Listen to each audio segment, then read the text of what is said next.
بسم اللہ الرحمن الرحیم، السلام علیکم جی۔ تو خواتین و حضرات، کس کا آغاز یہاں سے ہوتا ہے کہ عروج کہہ رہا ہے کہ ہمیں قلعہ فتح کرنے کے لیے حکم ملے ہیں۔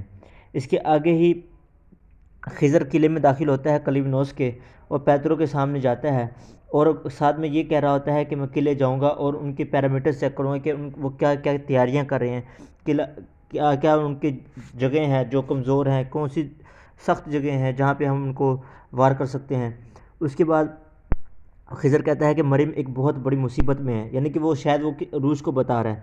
پھر اسی طرح جو امیر کارابائے کا سین آتا ہے، امیر کارابائے کہتا ہے کہ ہم نے تمہارا سب کچھ لے لیا، ایون کہ تم کو بھی لے لیا، عروج کو کہہ رہا ہے، ٹھیک ہے۔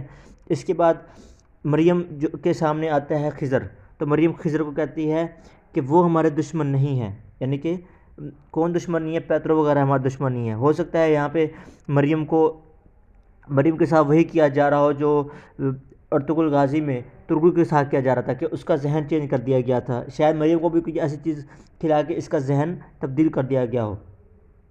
اسی طرح اب پھر امیر کا جو امیر ہے، یعنی کہ امیر کارابائے کے امیر کا ایک سین آتا ہے، جس میں وہ کہتا ہے اگر وہ تمہاری اطاعت نہیں کریں تو ان کو مار دو۔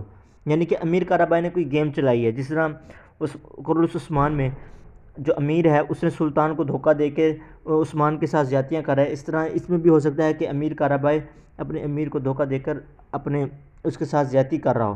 اسی طرح اگلے سین پہ عروج پر حملہ کر رہے ہوتے ہیں کون؟ مملوک، یعنی کہ امیر کارابائے کے جو سپاہی ہیں وہ عروج پر حملہ کر رہے ہوتے ہیں، تیروں سے حملہ کر رہے ہوتے ہیں۔ اس کے بعد دوبارہ امیر کارابائے کا سین آتا ہے، امیر کہتا ہے کہ عروج تم میری تلوار کا ذائقہ چکھو گے، ٹھیک ہے۔ اس کے بعد پیترو کا سین آتا ہے، پیترو کہتا ہے مریم کہ تم وہ نہیں ہو، تم مریم نہیں ہو، یعنی کہ تم ان کو نہیں سرو کرو گے، تم وہ نہیں ہو جو ان کو سرو کرو گے، تم وہ ماریا ہو جو ہمیں سرو کرو گی، مطلب کہ تم مسلمان نہیں ہو، تم عیسائی ہو۔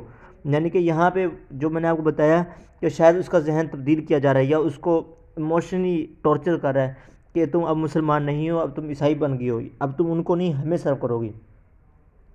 پھر اس کے بعد عثمانی خاتون جو ہیں وہ کہتی ہیں، کا سین آتا ہے، وہ کہتے ہیں کہ تم ہمیں تو اریسٹ کر سکتے ہو لیکن تمہارا بھی ٹائم آئے گا۔ پھر کارابائی کہتا ہے کہ ان سب کو اریسٹ کر لو، ٹھیک ہے۔ پھر کارابائی کھڑا ہو کے کہہ رہا ہوتا ہے کہ عروج کہ تم آؤ گے، تم لازمی آؤ گے۔ پھر مریم کا سین آتا ہے، مریم کیا کر رہی ہے؟ مریم خضر کو کہتی ہے کہ وہ ہمارے دشمن نہیں ہے، کہ تم ہمارے دشمن ہو، یعنی کہ خضر کو وہ کہہ رہی ہے کہ تم ہمارے دشمن ہو، مطلب کہ اس سے ظاہری بات ہے کہ اس کا ذہن تبدیل کر دیا گیا ہے، یعنی کہ مریم کا۔ تو اب اس قسم میں دیکھنا ہوگا کہ یہ کس آگے کیسے جاتی ہے۔ اس میں اب دیکھا جائے تو اس میں ملے جلے ڈراموں کے سین آ رہے ہیں، جس طرح کہ میں نے آپ کو کہا مریم کارابائے والا، ٹھیک ہے۔ کارابائے اب اپنے جو سلطان ہے اس کو دھوکہ دے رہا ہے، یہ کہاں سین کاپی ہم کہہ سکتے ہیں کہ یہ عثمانی سیریز کا کاپی سین ہے، قرص عثمان کا، کیونکہ اس میں کیا ہوتا ہے کہ امیر سلطان کو دھوکہ دے رہا تھا، اور ادھر امیر کارابائے بھی اپنے سلطان کو یا اپنے امیر کو، امیر کارابائے بھی اپنے امیر کو دھوکہ دے رہا ہے، یعنی کہ وزیر کو دھوکہ دے رہا ہے۔ اسی طرح اب جس طرح ارطغرل میں ترگت کو زہر دے کے اس کا دماغ چینج کرنے کے، عیسائیت کی طرف لے جانے کی کوشش یہ کی جا رہی تھی، شاید اس ڈرامے میں اب مریم کی اس طرح کوشش کی جا رہی ہیں کہ وہ عیسائیت کی طرف آئے۔ تو امید ہے آپ کو میری ویڈیو پسند آئی ہوگی، اگر کو پسند آئی ہے تو لائک کیجیے، سبسکرائب کیجیے اور بیل آئیکن دبانا نہ بھولیے۔ اللہ حافظ۔